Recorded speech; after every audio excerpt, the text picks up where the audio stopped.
সকালবেলা শহরের সবচেয়ে বিশাল কর্পোরেট অফিসের সামনে সারি সারি দামি গাড়ি এসে থামছিল। কাচের ঝলমলে দেয়ালে সূর্যের আলো প্রতিফলিত হচ্ছিল, ঠিক যেন এক সফলতার প্রতিচ্ছবি। গাড়ির দরজা খুলে যারা নামছিলেন তাদের পরনে ছিল নিখুঁতভাবে ইস্ত্রি করা স্যুট, টাই আর চকচকে বুটজুটো।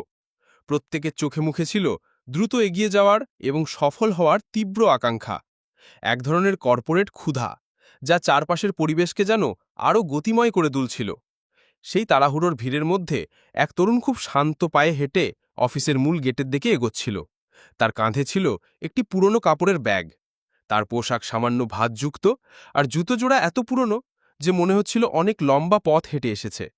তার নাম শুভ। কেউ তার দিকে ফিরেও তাকালো না, কারণ সবার চোখে সে ছিল আর ১০ জন সাধারণ কর্মচারীর মতোই, হয়তোবা তার চেয়েও নিচের স্তরের কেউ। কিন্তু আসলে শুভ সাধারণ ছিল না। সে ছিল ওই কোম্পানির আসল উত্তরাধিকারী এবং ভবিষ্যৎ কর্ণধারী। বিদেশে উচ্চশিক্ষা শেষ করে সে সম্প্রতি ফিরে এসেছে এবং একটি নামকরা প্রতিষ্ঠানে সফলভাবে ইন্টার্নশিপও করেছে। তবুও সে নিজের আসল পরিচয় লুকিয়ে রাখার এক সুচিন্তিত সিদ্ধান্ত নেয়।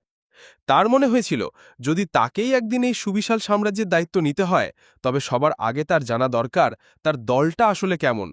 কে সৎ, কে শুধু তোষামতকারী, আর কে নিজের পথের অহংকারে মানবিকতা ভুলে গেছে। এই কারণেই সে এক পরিচ্ছন্নতা কর্মীর ছদ্মবেশ নেয়। হাতে একটা ঝাড়ু নিয়ে, কোমর সামান্য ঝুঁকিয়ে শুভ অফিসের ভেতরে প্রবেশ করে। গেট পেরোতেই সে দ্রুত পায়ের আওয়াজ শুনতে পায়, হাই হিল জুতোর খটখট শব্দ। একজন মহিলা তার দিকে এগিয়ে আসছিলেন। তার নাম ছিল সানন্দা। তিনি ছিলেন কোম্পানির সহকারী ম্যানেজার। তিনি তার কঠোরতা, ক্ষমতামানী মেজাজ এবং অধীনস্থ কর্মীদের ওপর খবরদারি করার জন্য কুখ্যাত ছিলেন। শুভকে দেখে সানন্দার চোখ তীক্ষ্ণ হয়ে ওঠে। তিনি তাকে উপর থেকে নিচ পর্যন্ত একবার দেখে নিলেন এবং কঠোর স্বরে বললেন, এখানে কেন দাঁড়িয়ে আছো? এক্ষুনি সব পরিষ্কার করো। এটা তোমার দাঁড়িয়ে থাকার জায়গা নয়। শুভ মাথা নিচু করে নেয়। এক মুহূর্তের জন্য তার বুকে যেন একটা সূক্ষ্ম ব্যথা অনুভূত হল, কিন্তু সে মুখে শান্ত ও নির্বিকার ভাব বজায় রাখল। সে নিঃশব্দে ঝাড়ু তুলে নিয়ে এক কোণে সরে গেল। এই প্রকাশ্য অপমান সহ্য করা তার জন্য সহজ ছিল না, কিন্তু সে জানত তার আসল উদ্দেশ্য অন্য কিছু। এটি কোনো ছেলে খেলা নয়, বরং একটি বৃহৎ পরীক্ষা, যেখানে সফল হওয়া তার জন্য খুবই জরুরি। যাওয়ার আগে সানন্দা ব্যঙ্গ করে বললেন, হ্যাঁ, এখানে পুরনো পরিচ্ছন্নতা কর্মীর মতো আলসেমি দেখিও না, নয়তো বেশি দিন টিকতে পারবে না।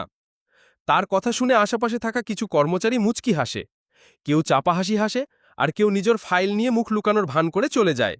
কেউ কল্পনা করেনি, যাকে তারা একজন সামান্য পরিচ্ছন্নতা কর্মী ভাবছে, কাল সেই তাদের